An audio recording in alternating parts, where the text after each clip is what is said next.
Spari presim që çështja të merret në shqyrtim dhe ajo çka ne presim në fund të saj është pezullimi i këtij urdhri të ministres e cila është larguar, por padyshim urdhrit i cili është ndërmarrë për mos lejimin e përdorimit të monopatinave dhe kthimin e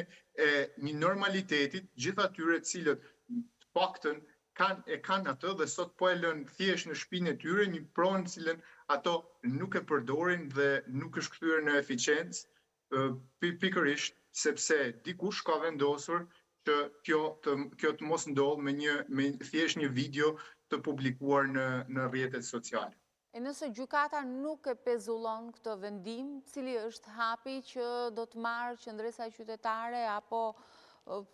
mbase mund të shikoni ndonjë bisedë për të arritur një kompromis me ministrinë përkatëse?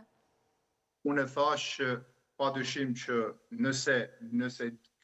kjo vjen në të mirë të çështjes, pra ministria është e hapur për dëgjuar sugjerime, ministria është e hapur një herë për ta shqyrtuar këtë çështje, se këtu duhet nisë gjithçka, padyshim që jemi të gatshëm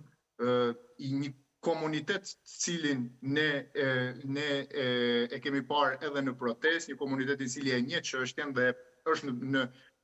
e njeh përdorimin dhe se si mund të rregullohet qofshin këto edhe juristë, por padyshim ne do ndjekim edhe rrugë të tjera ligjore,